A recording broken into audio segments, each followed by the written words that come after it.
When I was about 19 years old, I went over one day to visit my grandfather.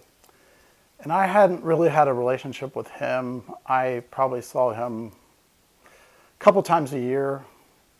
And it was right on the heels of me having gone through my teenage drug years. So I was kind of apart from all my relatives during those years.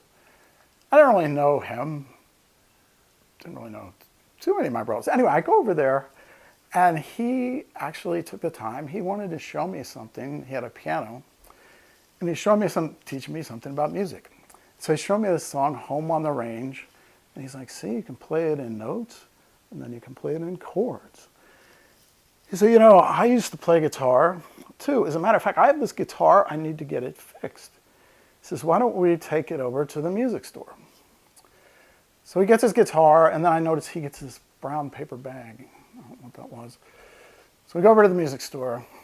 We go in. You know, there's a typical young, hip guy around behind the counter that works in the music store. He puts the guitar up on the counter, and then he pulls out this bag, and he pulls this picture out of the bag, and he says, now this is a picture of me. I was in this band, and I was playing this guitar. I was back in such and such. And I am just, you know, so embarrassed. Like, here's this cool young guy and this old guy with this picture, you know, this doddering old fool with this picture. But now, guess what? I get it. I understand what he was doing.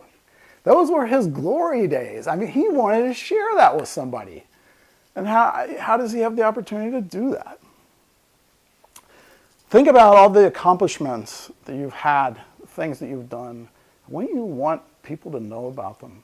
Like, what if they were all in a composite highlight reel, and when somebody met you, they had to automatically watch this thing? Like, somehow that it would just be like this mind transfer, and they would automatically know everything that you had done, all your accomplishments. Like, wouldn't you feel great interacting with them? Like, wow, they really get you. Why do these accomplishments get lost? One of them, I think, has to do with, you know, tooting your own horn. You're the only one that can really hold these things up. In my grandfather's case, he could have said, hey, see all these electric guitars you got hanging in your store right now? I actually invented the electric guitar pickup that's in all of these guitars. It's actually true. If you Google my last name, electric guitar pickup, you'll see that my grandfather, in fact, got the patent on that when he was working at Baldwin Piano Company. He actually got it for the electric piano, but they structured the patent so it could be used for any stringed instrument. But what was he excited about? Not necessarily that. He was excited about that band and that picture and how special that was to him.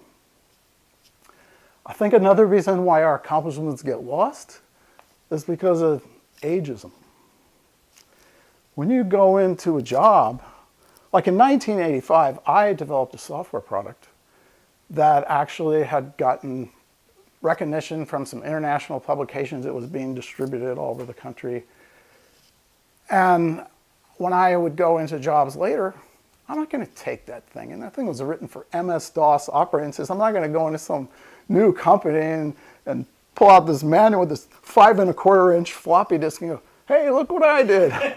They're going to go, hey, Grandpa, why don't you go down to the computer museum? I think they have a vacuum tube machine down there. It would be appropriate for you. It's no good at all. So you got to leave stuff like that off your resume. The other thing, I think, is you have new accomplishments. You have stuff that has eclipsed what you used to hold up, what you used to say, this is the ultimate thing that I can do. Now you've done so many other things. In my own case, I went on to do many other things besides that product that I used to say, this is the greatest. Before VMware came out, I did this virtualization thing, leveraging the Intel processor, and they put my code on the cover of this hacker's journal called Dr. Dobbs Journal. All the software people know what that is. And so, sure, if I had that, I'm not going to mention this other. So I think things just get eclipsed. The other thing is that time just marches on. I was teaching guitar recently to this student. I mentioned something about this old guitarist named Charlie Christian. And he goes, "Who's that?"